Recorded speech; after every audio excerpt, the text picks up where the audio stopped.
Hi, thanks for joining us on Calm Hearts, Calm Minds, an NOCS Heart podcast that allows us to make the mental health victories of everyday Ghanaians accessible, relevant, and relatable.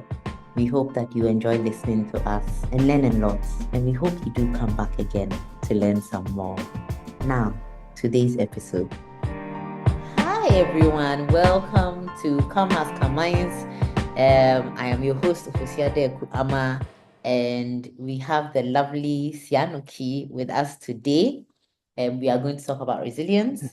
Please remember to like, share, subscribe, leave a comment, so you can help us make mental health victories more relatable, more accessible, and more relevant in our society. So, Sianuki, please tell us about yourself. Who are you and what do you do? Okay, so thank you so much for having me.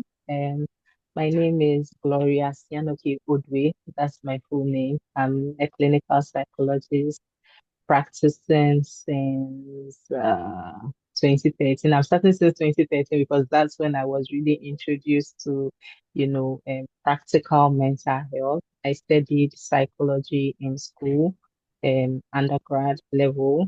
Then I did my national service at the Department of Psychiatry, Polibu.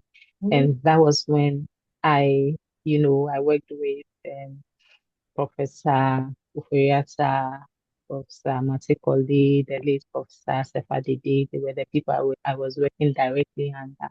So it was working with them that actually made me develop an interest Mm. in, mental health. And okay, I was like, okay, after national service, I think this is something I would love to pursue.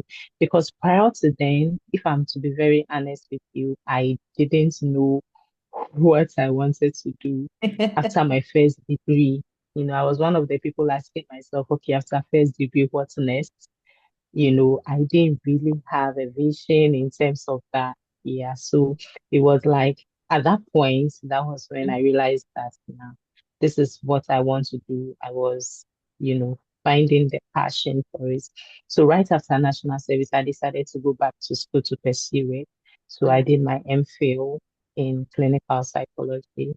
Yeah, after which I did my practicum and at Greater Accra Regional Hospital, Reach, and then I started practicing. So, in terms of being a licensed um, practicing psychologist, I think since 2016, yeah, but since 2013, I had been exposed to it, before going back to school. So, that's a little bit about me. Maybe as time goes by, if there's more, I can just let you know. I'm sure a lot more will come up in the stories you will share today. That's amazing. Absolutely. So the Thank the you. topic we have today is can you bounce back? 10 breaking Mm. points into resilient strength. Hmm. For those of you who don't know, I have a relationship with Sianuki outside this, so I'm trying to be all professional. Yeah. But tell us why this topic is important to you. Okay. It's I like how you put it. Can you bounce back? And I'll say absolutely yes, 100% yes. And it is very important to me because I think this is the basis of our existence, right? Because we are thrown into this world and we do not live in isolation. Mhm. We interact with other people, we interact with our environment. When I say our environment, sometimes people are like, environments. Yes, interact with the environments because sometimes you find yourself in situations that is not another person making you upset, but it's the Mm. environment in which you find yourself. Maybe there's a natural disaster you have no control over. There's flood. Mm. Let me give you an example of what happened in Turkey. Mm. The earthquake and everything. It's the Mhm. environment, interaction with the Or you environment. put your clothes And on the line and it rained on it. exactly, so it's just that with our interactions with other people, we are bombarded with all kinds of emotions, all kinds of situations, and we feel down. And sometimes we are on the verge of giving up, but the ability to be able to bounce back Mm, the resilience, I feel like is so key to in helping us to survive. Like if you do not have this skill, I know that every other thing is important, but I just believe that once you have the skill, once you have the ability to mm, be able to, get up when you fall and, face challenges squarely, I think you can conquer everything, So I feel just that is how come this topic is really, really of great importance to me because for me, it doesn't matter how hard you fall or the number of times you fall, is the mhm. ability for you to be able to get up and then keep going. If you've those for those watching, if you notice, I've been smiling ear to ear. My eyes have been so small because I have seen Sianoki talk about the topic of resilience with so much fire, and I'm seeing her all Yeah. connected right now. Don't mind it. We'll release that, and it's really exciting to hear her talk about resilience. I think she's right. I mean, life will just keep hitting you left, right, and center. Sometimes even with good things, some people say, "Oh, they couldn't Yeah. cope with the fame, Yeah. couldn't cope with everything happening so well at once." The resilience is so important. So I'm really happy we are talking about this today, especially with a licensed clinical psychologist. I always get excited when we have professionals on the You know? yes, on the podcast, because then we can lean into what you know and not just what we have felt, which is also important because mental health awareness is really not just about the professionals or those who are not, it's about everybody. So we'll jump Yeah. to the next But I question. like before you go to your next question, Yes. I like it when you also spoke about the fact that it's not just about the bad things, but the good things. It's actually a great point that sometimes we are unable to even handle our successes, our victory. I don't know how true this story is. It's just now that I'm trying to remember, but I remember there was someone that I told won a lottery, like a lot of money, and decided to commit suicide because it was just too much for Wow. him to bear. I've heard something like that before. I wouldn't be I haven't surprised. verified. I Mhm. haven't verified. I think it was in class, undergrad. There's something like that came up. You're like, whoa, yeah, I, over I excitement. I wouldn't be surprised. You know how sometimes people also, let's say you say, you can't find love, and then suddenly you find Yeah, someone who really, really loves you and really is, and so they're like, no, it can't be possible, and they start pushing the person away. So, I mean, the world is interesting. So even though it's unverified, I very. wouldn't be surprised if it's true Yeah, at all. I'm it's true. surprised at all. Yeah. So, talking about stories, maybe this one we share a Hmm. verified one. Could you share the story, your most memorable client, someone whose journey completely changed your own understanding of what resilience truly means, in mental health Hmm. recovery? This I'm excited to listen to because now we have stories of people Yeah. coming from you, and we can even protect the identity in the process. So, Yanuki, over to you. Awesome, awesome, awesome. I mean, this is such a good question because I think I've encountered a number of them throughout my profession that sometimes it even inspires me as an individual to see this person come, all the way from what it looked as though it was a very bad situation or the person being in a dark space. However, I'm trying to choose wisely because then again, the whole thing about confidentiality. I'm not going to mention the person's name, of course, but even without mentioning the person's name, we have to be very careful about the examples we even give because it's such a small space and a small world. Someone And can it's connect more one of thing to the other. a, Yeah. So a usually when pastor, I want to give let me jump in and say, a pastor secretary once told you, him that, please, the chairperson of the building committee, and so for Mame and last week's preaching example are here to see you. So try and make sure that it's not an obvious preaching example, but yes, please continue. yes, yes, thank you for chipping in that. Yes, so I'm just because I've been inspired by a number of stories about people who are down. And then, so I'm just trying to look at it from It's hard to pick here. this it's so hard to pick What because happens when you're and a I'm good also trying clinical to see psychologist? You have so many success stories that I I'm looking at the one that it's not so um okay. Lucia, give me a minute.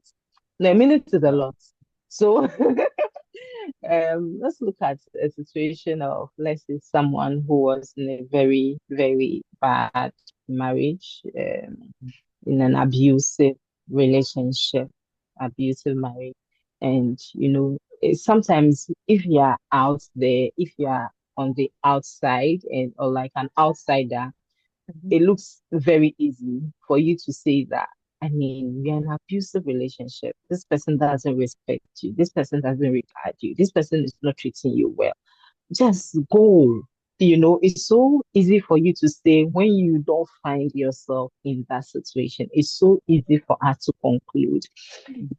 So if for someone to be in that situation where the person is looking at reputation, the person is looking at what people will think and all of that, and the person finally took that bold decision, because of course, if you're in an abusive relationship and one that the person is actually hitting you, oh, you're frozen.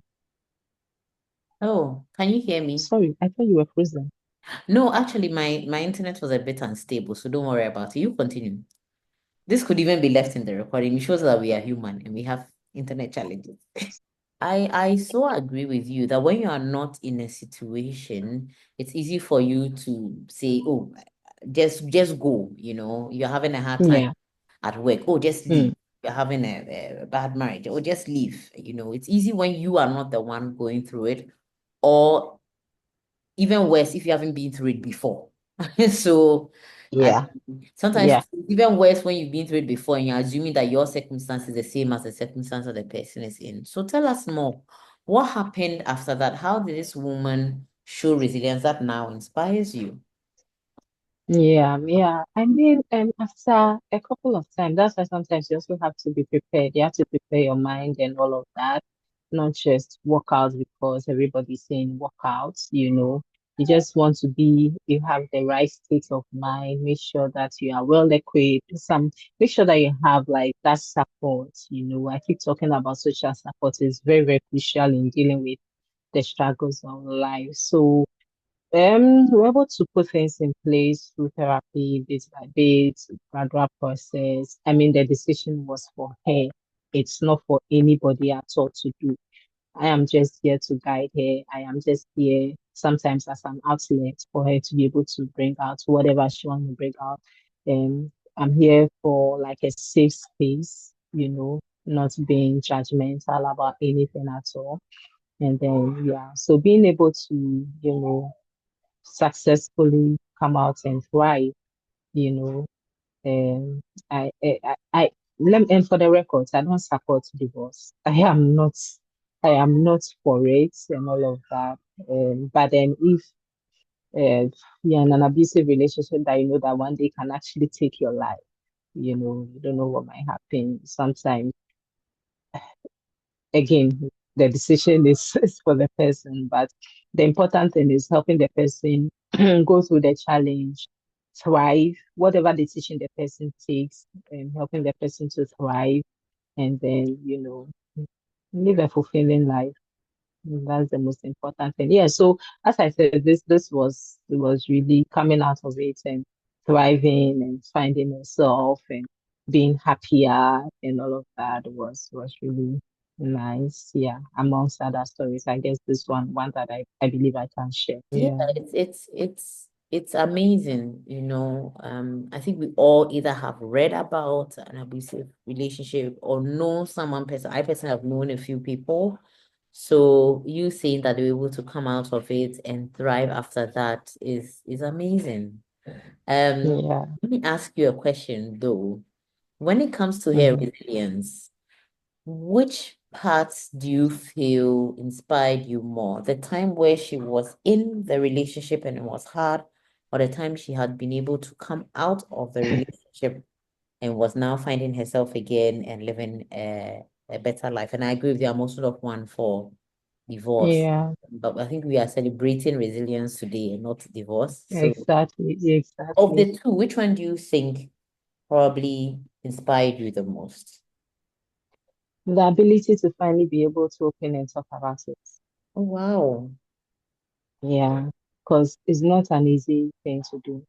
Mm, It's not an easy thing that, oh, you may just, no, no, no. It's not an easy to finally talk about it because sometimes there's a shame associated with it themselves. Like when you are going through it, it's so difficult. And so, you find yourself, you come out, you hear people talk and they are talking about how it wasn't that easy when they were in, if they are to be very honest. And then it wasn't easy to talk about it. It wasn't easy to openly say that my husband or my partner is beating me and yeah. especially if the person is educated, if the person is and you know it's like I am an educated person. I make my money. I have my this. I have my that. That kind of thing. So why is it's so hard to do that. So for me, the first thing I'll say, like after you're able to share is well done.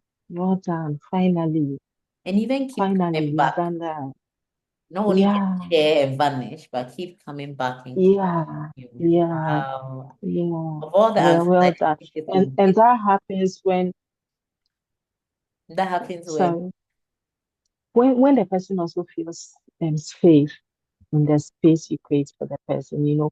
It takes a lot of trust for somebody to be open about their struggle. So when we create the space, and you see that's the advantage between talking to a professional and then talking to just anybody else. Anybody at all can be an outlet for you. But I think the thing about being a professional is the fact that you have your confidentiality, the fact Mm, that it's a safe space, there's no judgment, the fact that nobody's going to push you to make any decision. I don't think any professional therapist will tell you, hey, get out. Like, no, it's a process. Like, yeah.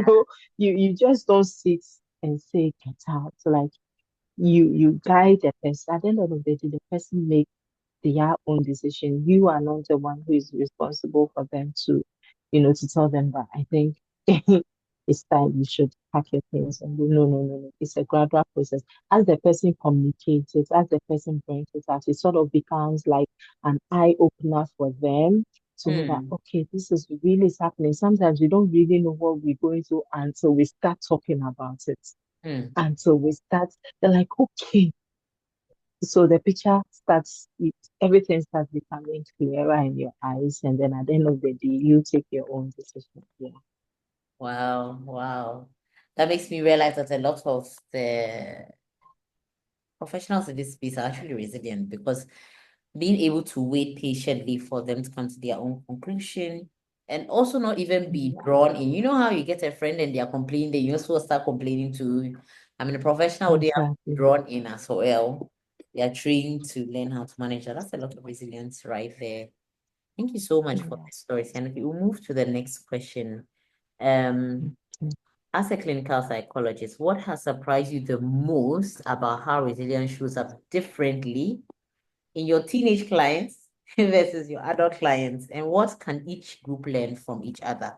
I think, Ah. personally, Mhm. I am currently, depending on when whoever sees this, because Calm has Calm Minds and Innocence at podcast.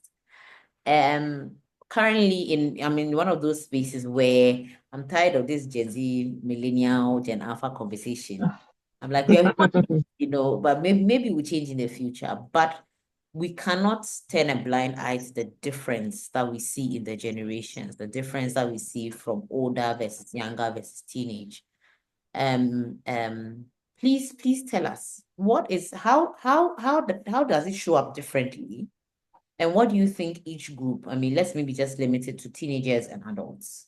What do you think each group can learn from the other? Ah, this is another good question. A very, very good question. Because I'm looking at scenarios where I've seen older people who have retired, like somebody retired, and you expect the person, okay, now that I'm on retirement, I'm supposed to be relaxed, enjoying, and the person is just bombarded with a whole lot of issues that is so unexpected. And there's sometimes a whole lot of regrets because they've gotten to that age, they've gone through life, and they're like, I wished I had done this, I wished I had done that, you know. But then life doesn't end at 60. The fact that you have retired and you are home, life that you still have to live. Like sometimes we feel like, oh, and that's what I get to learn all the time because you feel like, oh, once you have retired, you are not working, just enjoy your pension and all of that. But there are still things that they are bombarded with. There are decisions that they wish they had not taken and all of that, you know. So some if they are unable to overcome this, you know, so in that space, I'm just trying to see with example, not really give an example, but then in that space the person is looking at, you know, or what we would work with, depending on the issue that comes, is to sort of let the person stop necessarily regretting if that's possible, like not paying attention to Mm-hmm. or not focusing on decisions that they might have made that they wish they Mm-hmm. hadn't. And then just so more of looking at more working with what they have today, what I can do today, you know, and not necessarily paying attention to decisions that they have taken because the decisions have already been taken. They are paying for the consequences. But the important thing is, how do I come out of this? And how do I come out of this with grace?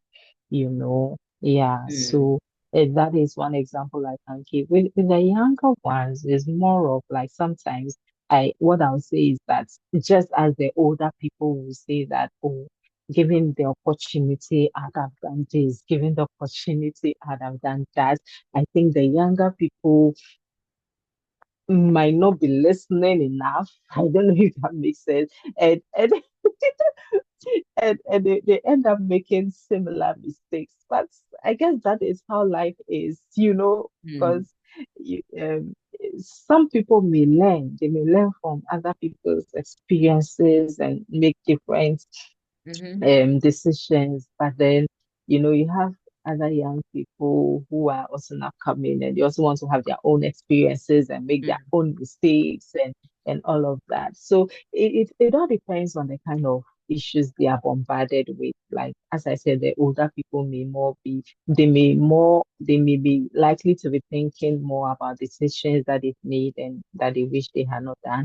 And the younger people are like they just want to explore, you know, and yeah, and then make I don't think I've made justice to your question though. I personally am pleasantly surprised of how you've made justice to the question because it's Okay. about a common theme that is connecting just the older generation, which is like retirement. It's like it's not like you are dead, but your life is almost wrapping up. And there are a lot of things that even if you have the money to do, you don't have the strength or the time to do it. So now the Yes. resilience comes through where you have to plow through the mistakes that have already been made and you can't change and opportunities that have been lost. Whereas the younger generation have the opportunities, are not listening to the older generation or not learning from them and making these mistakes and having to face the consequences today. So now the resilience Yeah. comes in where you're like, ah, another mistake, or oh, woe is me, this is happening to me, and you have to plow through it. Whereas I would Yeah. never, personally, I would never have thought about my parents are retirees right now. So I would never even seen them Mhm. in that light where they're like, ah, I wish I had done this You better. have done it this But way. now you have to get a resilient mind, not to just be focusing on that. Yeah. What Mm. passing on and can't do about it. And now the younger person has to have a more resilient attitude to work through the circumstances of messing up with an opportunity that an older person doesn't have. So yeah, Awesome. I I think think you've that's a nice summarized this nicely. that's one of the reasons why I love Calm Hearts, Calm Minds. There is Yeah. telling certain people that you have the same topic, but it will be explained differently by different guests at different Different. times. So Yeah. this is lovely Yeah. to hear the difference that we have. So we will Thank go on a quick you. break and we'll be back. Okay. And Sure. for those who are watching, this is Calm Hearts, Calm Minds, and NOCSR podcast. We are a mental health awareness podcast on a big mission to make mental health victories. And you can't have victories without challenges, like the challenge of regretting what you've done in your life as a retiree, or the challenge of facing the troubles that you may have even caused for yourself as a young person. We want to make these victories of overcoming these challenges more relatable, more relevant, and more accessible in our society. So please remember to like, comment, share, and please remember when you share with others, you may not even get a thank you, but you will have no idea how the difference you've made from them listening to someone like Sianuki today. That's a problem with mental health. There's a lot of stigma around it. So you may not even have someone come say thank you. So you go, you too, you are part or you have a struggle. No. But please remember to like, comment, and share so that I can reach someone who really needs to hear this. Sianoki, this is so exciting. We look forward to coming back from the break. We will see you very. Cheers.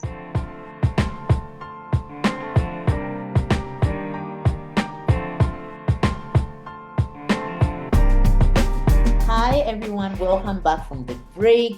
This is Calm Hearts, Calm Minds, and NOCS Heart Podcast. Please remember to like, comment, share, and perhaps you are walking around an office or house or wherever and you are hearing this. We have a big mission to make mental health victories more relevant, more relatable, and more accessible in our society. Relatable, for when you can hear stories about retirees and young people and how resilience shows up, and even relationship issues. Relevant, because it could be you, it could be someone you know, that it's not just relatable, it's actually relevant to you. You've probably heard something so far that you actually like, oh, I could think of it this way. Oh, I can be kinder to my parents because right now they could be regretting things that I am now making mistakes with. You can understand their frustration, and more accessible so that people who listen to this can get the information that we are sharing today. Thank you very much, Sianuki, for joining us. We will move to the next question. And the next question is when it comes to workplace. I think with workplaces, there's a common theme. A lot of us like complain about something about the workplace, either the light is not good or the boss is not good, or like, the problem is with leadership, we like to say that a lot. Or there's a situation, a task is just killing you.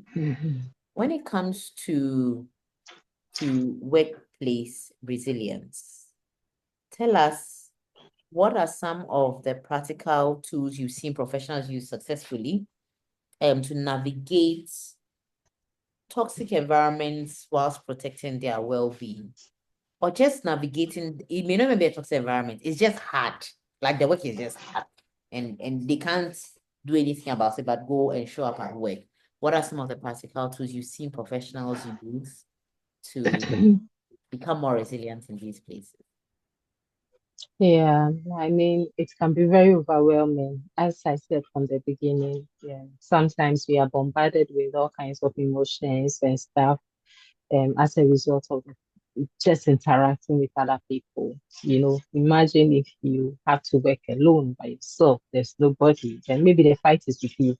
Is your the fight is going to be the battle of your own mind, how you are going to deal with it and all of that. But if you are working in an environment where you have to go 9 to 5, or even if you don't go every day, you have to meet people, these things are bound to happen. Like from the time you wake up to the kind of clothes you have to select to put Mm. on, how you have to look, all of that is like a lot of stress, putting in the effort and everything that you need to get there, sitting in the vehicle, if you have to drive, traffic and everything. Oh, So all these things that are contributing to how your mood is going to be mm. in a particular day. Already there's a lot happening. You get it. And then you now go into an environment where everybody also came with their own baggage. Everybody also had to Yeah, experience what you experience at home or they have their differently. own battles They in are their going minds as well that they are bringing along. exactly. So imagine all of you meeting together in one space. Everybody carrying their own. There's no way you're not going to have, you know, conflicts and all of that is just bound to happen. Also, by the fact that we have different personalities, Mm, we are from different backgrounds, different environments, both nature, what we are born with, and nurture, what we've been raised with. mm, So yes, some of these things really do come up, but then as I said, the ability for you to be able to thrive in that environment is what is important. And first of all, having this understanding alone might help somebody just by listening to this, mm. having the understanding that, okay, we are not supposed to be the same. Okay, we all have different baggages. Okay, the person may have some issues from the house. Okay, just by understanding, just that Mm. enlightenment can help someone calm down. You get it? Because people Wow. are sometimes agitated and they don't know, like, why is this happening? Why Why is am I this so going on? Why is angry? that? Why are they doing this? Exactly. But trying to get answers, trying to get that understanding helps. So once you have that mentality, being conscious about the fact that today I'm feeling this way because this happened, that happened, that happened, and acknowledging the fact that someone may also be acting a certain way because of what experiences they have can help you calm down, if Let that me makes just sense. jump in on It can this help one. you now understand the space you are in. Mm-hmm. Just even jump in on this one. Understand this. There's not Yeah, like, oh, don't mind them. Maybe they fought with their spouse before coming to work. It's an yeah, yeah, acknowledgement that the environment that we all came in is different from. mm, That day is yeah, different. Another person said, "Oh, don't mind the person. The father was a mean boss, or a mean dad." mm-hmm, So suddenly like, maybe your upbringing, the way you were trained, you get so angry that the person is not saying please and thank you, but you can just go like, "Oh, when they yeah, please and thank you wasn't as big a deal in their house as mine." So I love what you say. It's that simple. Just acknowledging the difference. We've all come and we are sitting in one yeah, area together with all our yeah, that, that yeah, that's eye-opening, yeah, profound. Please continue. yes. And also understanding that it's normal to have differences, it's normal to have different opinions. And for me, it's always about how you express yourself. At the end of the day, everybody is bringing out their ideas for the betterment of the organization. So having that understanding that, okay, when it's work is work, we are all exploring. Maybe we are having a meeting, we are all bringing our ideas, brainstorming. Like what you may be saying might not even sound relevant to me. Mhm. What another person may be saying, all of this may come up, but understanding that we all need to have this stuff coming up for us to have a successful organization, understanding that it's okay. You Mm. understand? When everybody understands that it's okay that we may be disagreeing at this point, the way you think, the way you go about things, but at the end of the day, it's the job. At the end of the day, what's the conclusion? We have the various ways by which we resolve conflicts, and that is for another topic and another day. We are talking about resilience here. So once you understand some of these things, they just help you. So no matter if somebody does something and you have the understanding, you sort of, you're trying to use a coping mechanism because that is what you need to be able to thrive, to be able to move. So you do not over exaggerate the thing, if for lack of a better word, because it might be bad, but the way you have interpreted it, Mm. the way you have looked at it Mm. can help you. So two things may happen, or one situation may happen, but there may be two people.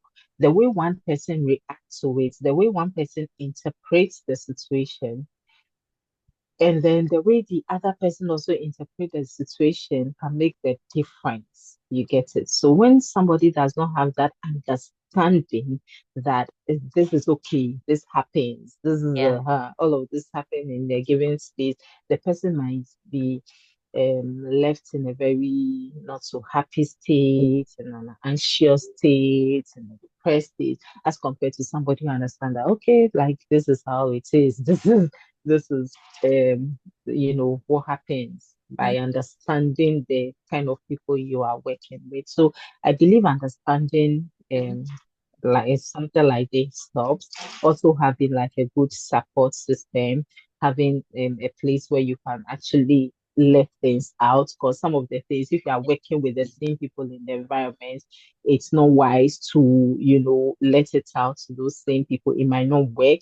So it's good that you have an outlet. That's one thing that can help you become resilient. Have an outlet where you can just express yourself mm, and or let it out. If you don't have a trusted outlet, you like get a therapist or get what do mm. you call it, a book journal. The journal. Whatever happens, make sure that you are bringing it out. You are not keeping it. Because when you bottle it, when you bottle Mhm. your struggles and your discomfort and everything that is happening to you, it can become really, really bad. It's like the example that I usually give is like putting a fermented drink in a bottle and having it for a couple of days and leaving it. The day you open it, it can be very messy. Yeah, so that's what happens when you keep quiet, you're not talking about it, you're not expressing it. So for me, I'll say express your sentiments. Is the tonation, is the voice, is how you go about it. If you can't do it, make sure you have an outlet. Make sure that you are talking about it like somewhere, again, it has to be a safe space just so you are protected. What else? What else? Oh, I, w- yeah, I I would believe that even, social. Mhm, no, you say even that, please. mhm. No, no, no, please go ahead. I'm actually amazed that because you've dropped so many things. There's one which is understanding that there are differences and appreciating that even the different, some you know, some you don't know, but just appreciating that difference. Yeah. And then telling yourself that it's okay that they are I love that because sometimes you understand, you're like, but why shouldn't they just, if you have a problem, is it my problem? But it's like it's okay that there are differences. But it doesn't mean that it's okay that, example, if you're in a toxic work environment, that things continue. You move on to No. what you do about it. How do you Yeah. Yeah. manage it? And also appreciating that other people manage it differently, which helps me a lot because Mm-hmm. I remember when I was in a place where I read people were complaining all the time and I was tired of it. But then if I had Mm. recognized then that people are expressing it differently, I want to move on. Other people, it will help me be a better partner to them in we are in this together kind of conversation. Yeah. Yeah. Yeah. And and and also the fact that then you also take action for, so first we appreciate that there's differences. Then we go like it's okay that there's differences. Then we also appreciate that people are going to react to it differently to the differences. And then what we are actually going to Yeah. do about it, Yeah. getting a trusted person you can speak to. And it's true, the ones at Mm. work can work. I'm a believer that I have been privileged to have some work for me and some that didn't.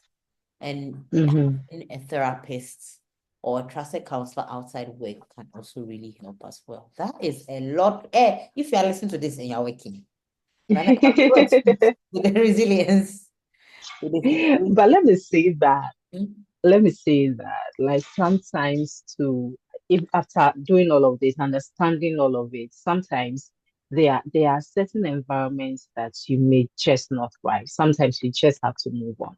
yeah. So if you put everything that we've said in place and then you still realize that nah, this is not good for me. As an individual, we desire for growth. Mm, Everywhere you find yourself, you want to learn, you want to grow, or you are not you are just seeing that you are being overwhelmed by everything that is happening. You can't take it anymore.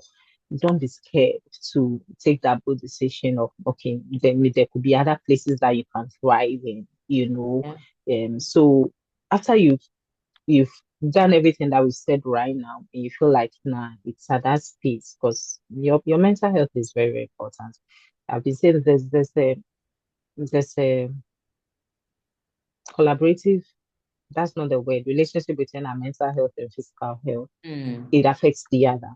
yeah. Okay, so sometimes you may be struggling with something at your job which is affecting your mental health, but then it can have an adverse effects on your physical health. All of a sudden, you might be having physical health issues. High blood pressure, stomach issues, headaches that don't go away. Yeah. and all of that. So yes, please, did you hear a noise in the background? It's No, just no, a no, little no, no, I didn't. Don't one. worry. I'm also Okay, happy that's that for that. those who are watching, they cannot hear the different sounds that Okay. are bombarding us. And I think that's Yeah, interesting so even when it we are comes really to focused. yeah, yeah. I don't know how interesting when we talked about the sounds around us and how Mm, resilient we are even going through this with all the sounds around. Sometimes that's how it feels when you're being resilient. There's so much going on. exactly. There's a focus on I want to be better, I want to live better, and therefore I'm making these choices. And that's what ends up showing up as resilience. I also like what you Yeah, said about sometimes a place is not working for you. It's a workplace. It is a yeah, workplace. It is not, yeah.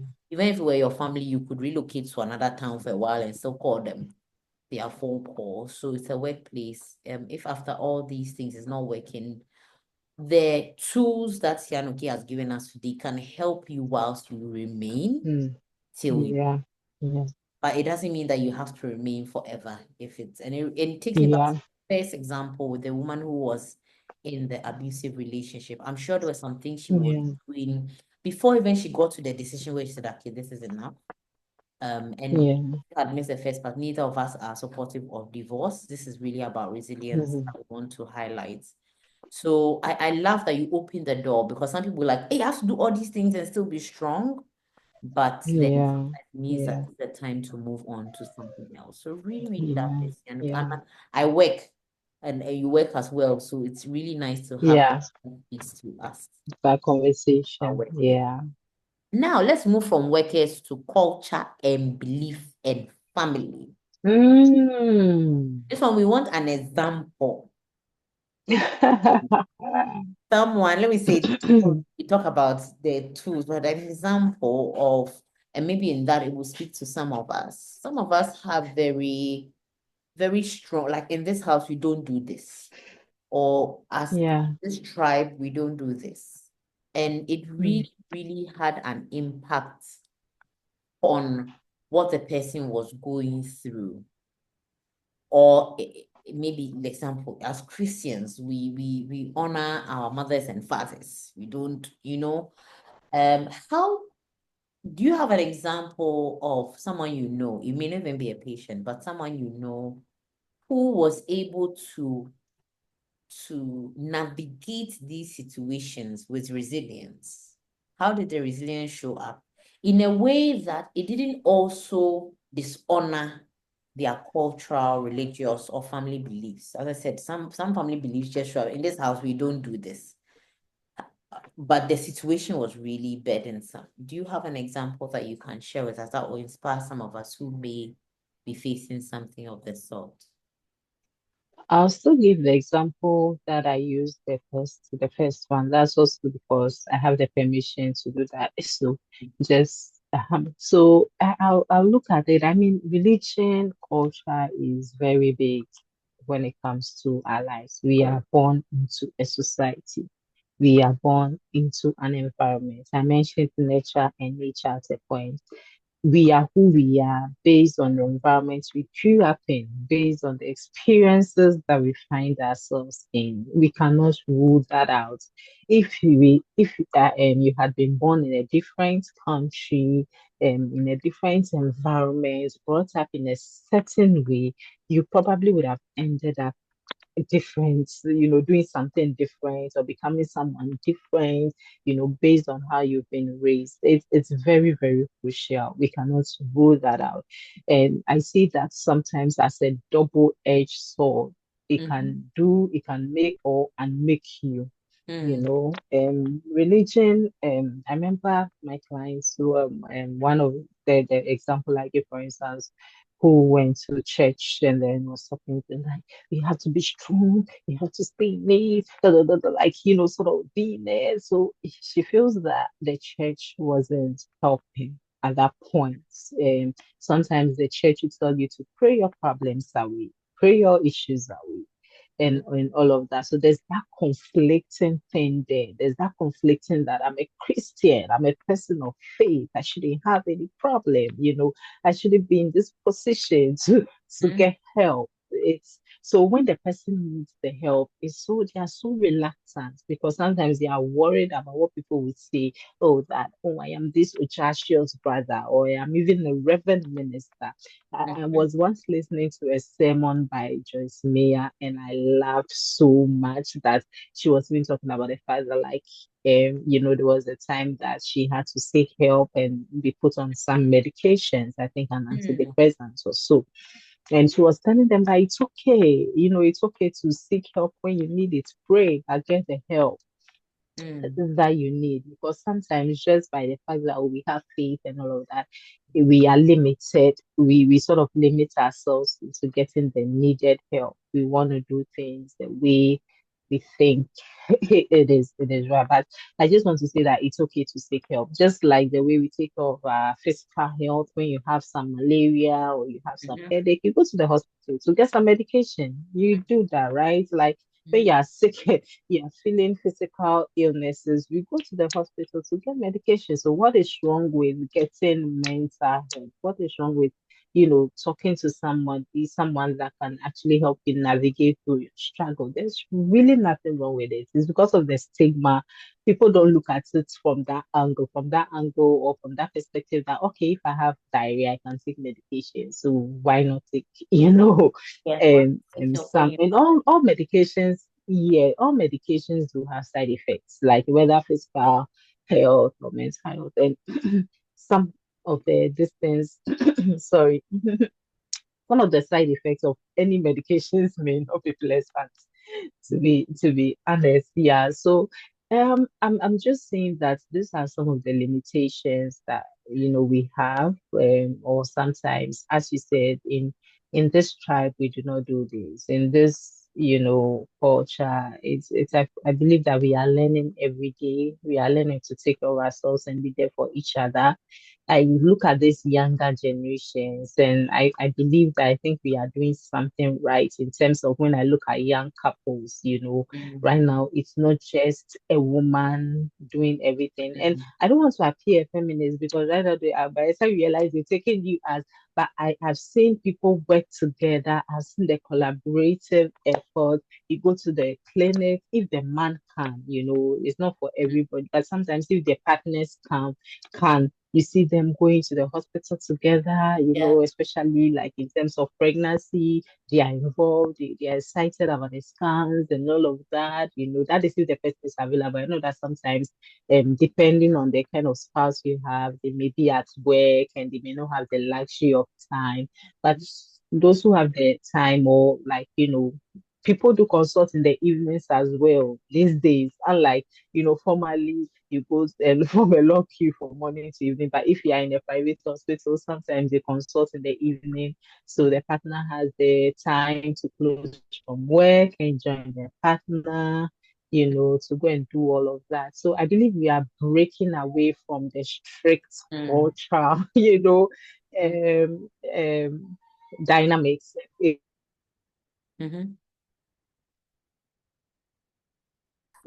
Because then there's not a lot on you. You are Yeah. getting the help, you are getting the support to be able to thrive, to be able to become very functional. So I would encourage that. I see a lot of young people doing that these days, being involved, helping and all of that. And I'm glad that is changing. Everybody's hands on board to help. So yes, I would just say that these are some of the limitations. And once we understand what I've said, that I mean, it's okay to seek help, it's okay to talk to somebody, it's okay to do that, then we will not be held back.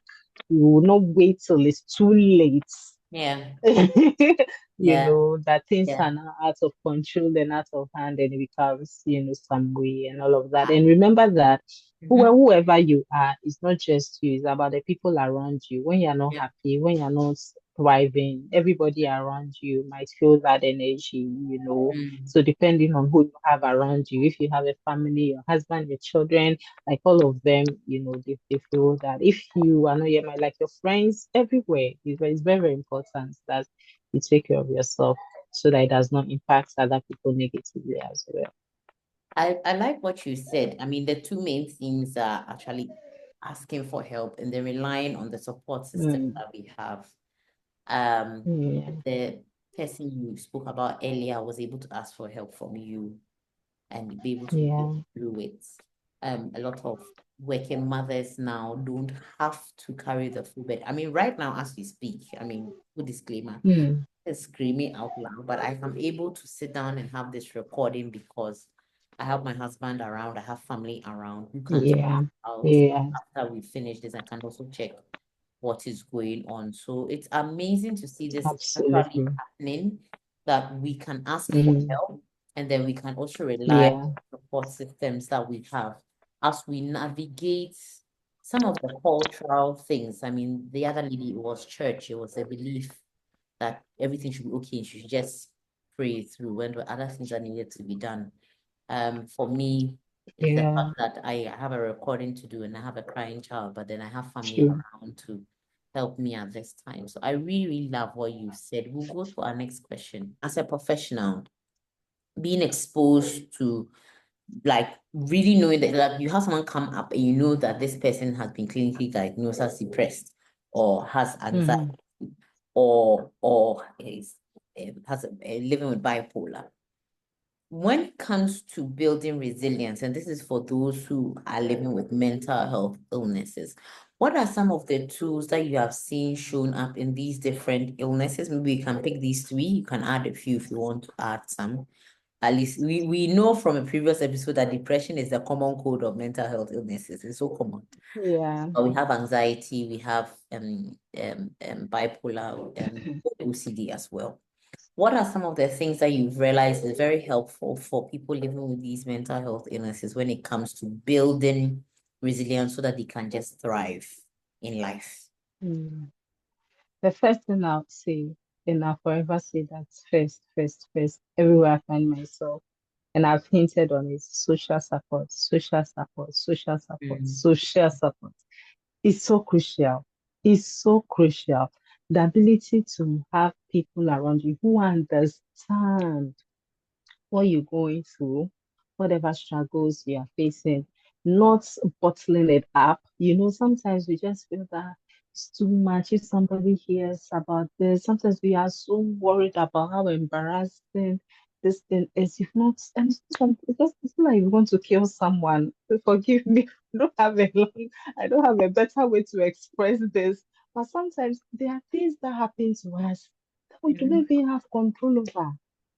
We mhm, do not have control over. You mentioned all of this. There are some certain things that, okay, if you ask any professional, any researcher, they'll tell you there are risk factors. There are mm, risk factors. They can give you examples of risk factors, but they can't tell you exactly how this came about.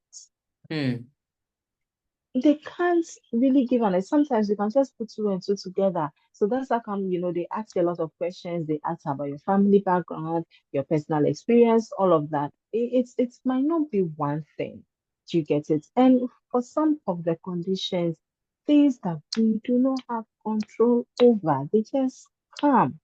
mm, You get it? So it's not something that we are supposed to be ashamed of, but it happens that because of the society we find ourselves in, mm. sometimes it's so hard to talk about the things that bother us. We talk about the things that are worrying us, but there's some liberation, there's some freedom when you are finally Let me chip able. in here. Let me chip in here. I speak tree, so and can want some show Mm. yeah for once a me. Like don't talk to Manyame. anybody about the struggles you're going through. Give it to God. There's wisdom Ah, in that, but also there's a limiting side of it where when you actually need help and need to ask for help or rely on someone, then we are, as you said, bottled up till we explode, and it's not the best. Please it's continue. hard. To be honest, it's hard. And I understand people. I really do understand. Like, and everybody and the time it would take for them to get to that level of, okay, I think now I'm okay to talk about it. Now I'm okay to talk about whatever struggle I'm going through. Mhm. It is very hard to see. We can't downplay it. We can't downplay it. That's like I'm just trying to create that, I was just flowing in Yeah, that aspect of it's okay, just for people to understand that, to be honest, sometimes the things that we are worried about and we think that, oh, somebody will think about me this way because of this. To be honest, not everybody is dealing with something and they are dealing with their struggle. They might not even have the time to think like the way you think they would think. I'm thinking about I you. don't know how much, yeah, I don't know how much time. Look at everybody who is listening. How much time do you take to think about other somebody's struggle and like what One people person's struggle, and what they've done, how they've messed up, whether it is from the devil or from heaven. Like how much time in a day, even if you think about people from time to do time, we how have? much of it Yes, which is is okay. you're right. You And, and know, and I think and also some people also it, trust can be broken and we are human beings. But all the joy if it isn't, and all the joy that even before it gets broken, you get the help you need. You get the support you yeah. need. It's amazing. Yeah, it's so hard. And I understand sometimes is the way we think. Sometimes if you think that somebody's involved in something is so bad, what people think, and sometimes it depends on how we ourselves interpret other Yeah. people's situation. Then it says a Yeah. lot about us. It says a lot about, okay, we sitting down and Mm, resetting our mm. own minds. Because sometimes we are so hard on ourselves because maybe we are hard on other people. So Yeah. when there's something going on with that, because maybe you've been hard on another person, Is it's it? now you are not feeling, yeah, you're now like, okay, what are people going to think? When people are not even having They that time don't to even think about care. it. But yeah, but because of the way you interpret other people's situation, it's now your own battles. It's your battle of the mind sometimes. No, to be Yeah. honest, sometimes people are not teasing us. People Let, let are, me I let me think give you an sometimes it's us. example. Let me give you an Yeah, example. There's give a me. It is said of a gentleman who would always complain about people's weddings.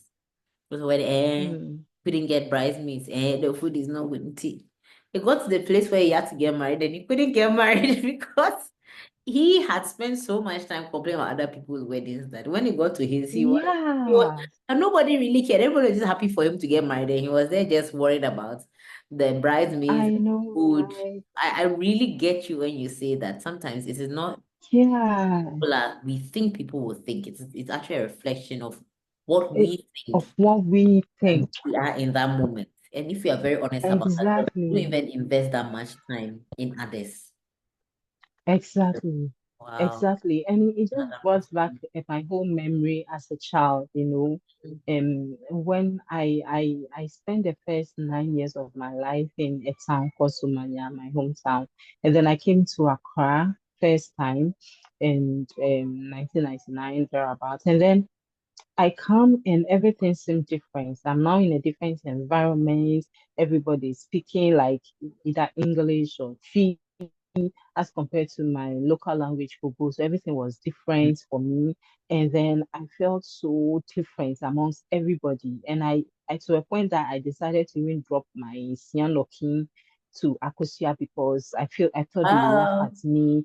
Yeah, so that's for now, for me to start using Sianokin, it's been a whole journey of Wow. identifying myself, being comfortable with who I I am, love and that name, by the way. accepting my name.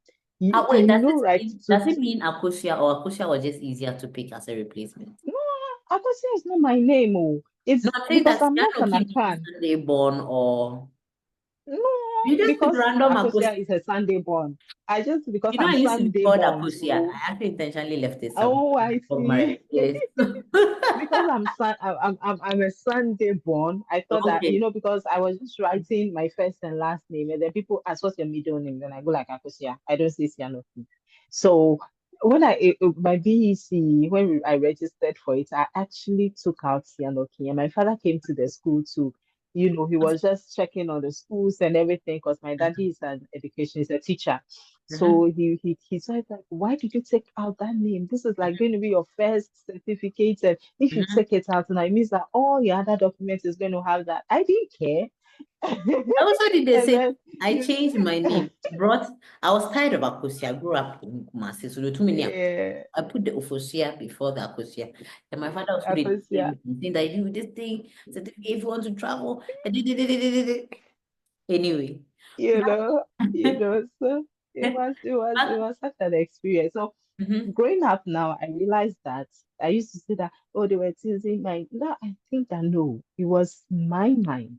Just to bring you back to what we're thinking, Ah. it was just me not fitting, feeling that I don't fit in, feeling that I have to be an account or have to be like, so just trying, nice, just growing up, You were, like you were, not having you the were, proper guidance. I find it interesting because you were spending too much time pleasing a situation that didn't even exist. Yes, they may have, That didn't even exist. but nobody had complained about your name. But you had internalized it so much that even now your name, Siano, which is so beautiful, by the way, Stafford. Thank Wow. you. It's very interesting. I remember one day my teacher asked me, class five, she asked me my middle name. I said, no, your middle name. And then I mentioned it. Then she was like, wow, that's a beautiful name. I still didn't think it was. I still didn't use it. And so it was when after SHS, so it was such a switch from everybody calling me Gloria. And then I go to uni, everybody asks me my name, and I go like Sianoki. And they are like, where are you from? Like that's the first question. Like, oh, this is the first time I'm hearing the name, and I have to repeat it so many times. Siano, Kisia. So later they come and hear that you are Gloria. Like, why didn't you give me the easier one? But now they learn about Gloria, and now they don't want to say Gloria again. They want to say Sianoki. So uni has been Sianoki, Sianoki, Sianoki, Sianoki, Sianoki. My SS mates might still call me Gloria, but yeah, that's just as I was saying, it's just sometimes our minds, yeah. I love what you say also about it being our minds and we acting on it. So even in building resilience, sometimes we have to tell ourselves that is this really true or is this really our mind? And I can imagine how mental health patients would also have to go through that. Is this really Yeah. true that nobody wants me around, or is it this me being depressed? And Yeah, acknowledging, it's like acknowledging the environment at work in that then exactly. and keep building resilience Exactly. in whatever you are. Exactly. Wow, wow, wow. Exactly. So once you have that support, it helps. Once you have that person that you can talk to, and not feel judged, it helps. It helps, that's one way to become resilient because you can't do it by yourself. You need people around you. So the people who do that, they do better as compared to you listen to any successful person. Like they may be out there, but they definitely have some people there helping them, being that space, being that encouragement, being that somebody for them. So you need that someone in your space. Very, very, very important. Another thing is, so I was just talking about social support. Another thing is our own thoughts, the way we think about issues. We need to revisit it, reset our thought process so that certain things that might not necessarily be overwhelming. We do not make it bigger than it is with our mind. And that happens, when we intentionally, sometimes people downplay the power of affirmation, but they do so well. They do really, really well. The more you speak to yourself about certain things, the more you say something positive to yourself, the more it happens. Yeah. What you expose yourself to, very, very, very important. We are who we see, we listen, we read. So it's very, very important. It doesn't matter how old you are. Like sometimes you're like, oh, peer pressure is only when you're at that level of teenage. Mhm. No, it happens to us all the time. The space in which we find ourselves in. I can personally attest to the number of times I've learned something from somebody just by following them on social media, just by something they've said. So imagine if you are picking up negative vibes from people, you are listening to them, it's going to become you. Sometimes like, oh, you're just passing. But then the things you listen to every day, the things you meditate on every day, they become normal. Yeah. they really become normal to you, and Yeah. then you might not see anything wrong about it. So who you listen is very, very important. And let me just chip in this other example. I remember like as a child, whenever I used to wear, like, you wear trousers, my daddy had an issue with it, like, you're wearing it's as at that time, trousers was known to be for, like, maybe you need to be a bad girl or something. Can you imagine for some people? So, and to now get to a certain space, I remember when I was going to uni first year, I was I'm scared, and my daddy was like, why don't you go and wear trousers so that you become smart, smart and be able to walk? I'm like, is this the same? Wow. I It's didn't just see that it's coming. just letting yeah, it's just letting you know that sometimes the things that we have problem with at a point when become overexposed, it becomes normal. Hmm. So Hmm. choose what you want to become your normal. It's Hmm. something that you believe that. So let's say that okay, you are living among people who smoke a lot, Hmm. and we know that smoking is not good for our health. You get it. So it might be, oh, initially just hanging around, you don't like it. By the time you realize constant exposure, by the time you realize, yeah, yeah, smoking, Yeah. Or and you if it even becomes a think bad habit you even have lung cancer without having smoking, but you're just surrounded yourself with smokers all the time. with smokers and all of that. So I'm just trying to say that there are certain things that initially we may think we have a problem with, but then as time goes on, as we are being overstimulated, overexposed, they become normal. So that's how come you have to choose what becomes your normal. Make Mm. sure that whatever you are being exposed to is a good thing, something that will help you grow, something that Mm. will help you become a better person, as Mm. compared to seeing something bad as normal. Seeing some people have become what's that word? Oh, help me with Yeah, that yeah. word. When people cheat on their spouses, is it infidelity? Adulterous. Infidelity, yes. Yes, it has become it has become No. normal to some people initially, and I have seen that run in the lives of people. These are practical examples. Like sometimes you see them when they start, they are so worried, oh, they are so hurt. Why did I do this? It's not nice together. It gets to a certain point that, oh, it's okay, it's normal. Like there's really nothing wrong. That's because overexposure, because of the kind of people you talk with, because of the kind of people you hang out with, because of what you hear, you think that, oh, it's normal. Everybody does it. So apparently, meanwhile, some time ago, it was something that you found It that was it private. wasn't. So yes, all I'm trying to say is that exposure to information and other things are very crucial. So choose what you're exposed to. I've I love ended I, it. for me, I'm just excited. I'm tired, so I'm calm. But I'm just excited to see you light up and go on and on about these things because I know, right? we're talking about people who are living with mental health diseases, and even this advice applies to everyone else as well. Everyone. Don't be afraid to ask for help. Even the fears of asking for help could just be in your mind, like how you drop the cyano key. And just be careful how overexposed you are. So I won't even tie it back to the workplace example. Understand that it's okay to be Yeah. understand that people are coming, but sometimes you realize that this place is not helping me and therefore I have to leave. Sometimes it's okay to have people who are different around you, doing different things, saying different things, but you have to also know that my overexposure to this person, would it make me more resilient or make me less resilient to what I want to be resilient for or against? So I really, really love this. And Mm. getting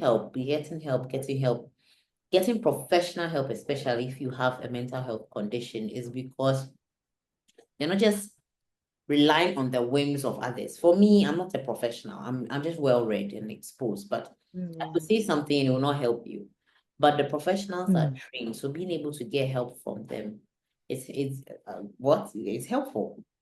I heard of Yeah. someone who was told, and that person is bipolar, that if he didn't want to take drugs anymore, he had to overexpose himself to his therapist over and over again. And Yeah. thankfully, this Yeah. time the person is not taking medications, but because they have Medication. chosen the kind of exposure that is. So even if things go wrong, they know that next week, next 2 weeks, they are going back to their therapist and getting the Yeah. right level Yeah. of exposure that helps them not have to go back Mm. to medications. Others Yeah. that, okay, this is Yeah. just for a while, I'll go so it's just lovely hearing these building blocks. Okay, this has been a very Mm. insightful, insightful conversation. I'm always amazed when I have a podcast. I claim and I know I'm well read compared Mm. to the average Ghanaian, compared to a lot of people around me when it comes to mental health. But Yeah. Calm Minds personally has helped me because I learn so much all the time.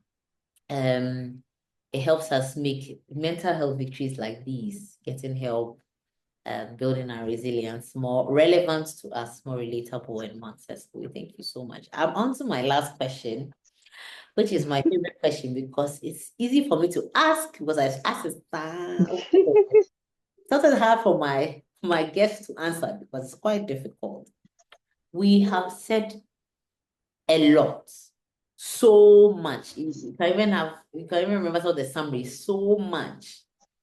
But if somebody listening to this forgot every single thing that was said, Sianuki, what's that one thing you want them to leave with when it comes to building resilience, bouncing back, using hard situations to strengthen their resilience? What's that one thing that you want them to remember? If they forgot everything, this one they won't forget.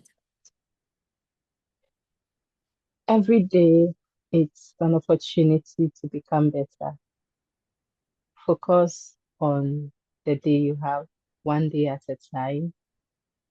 Don't stress so much on the past. Anytime you're looking at the past, it should be something that you're actually drawing strength from to keep going. It's okay to fall. It's okay to fail. It doesn't matter how many times you fail at something, just keep going. Make sure that you get up. Make sure that you move. Make sure that you have people around you to support you. I Oh, guess that would be thank you so much. And thanks to everyone who's had, a pleasure. thank you, Sianoki. And thanks to everyone who's listened to the end. Please remember to share with others. Just share, just share, just share. You have no ideas. You're also trying to get to 1,000 followers very soon. It helps us monetize the channel and support mental health activities in Ghana. We have so many ideas. Yeah. Please. Subscribe, like, and comment, and help us continue to make mental health victories more relatable, more relevant, and more accessible in our society. This is Calm Hearts, Calm Minds, an NCSR podcast. I am Ufosiade Ama, your host, and thank you so much once again, Sianoki. We'll see all of you soon. Take care. Bye. Thank you for joining us for this episode of Calm Hearts, Calm Minds, and NCSR podcast.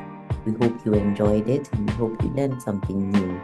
We look forward to you joining the next episode. We can't wait to see you soon. Bye.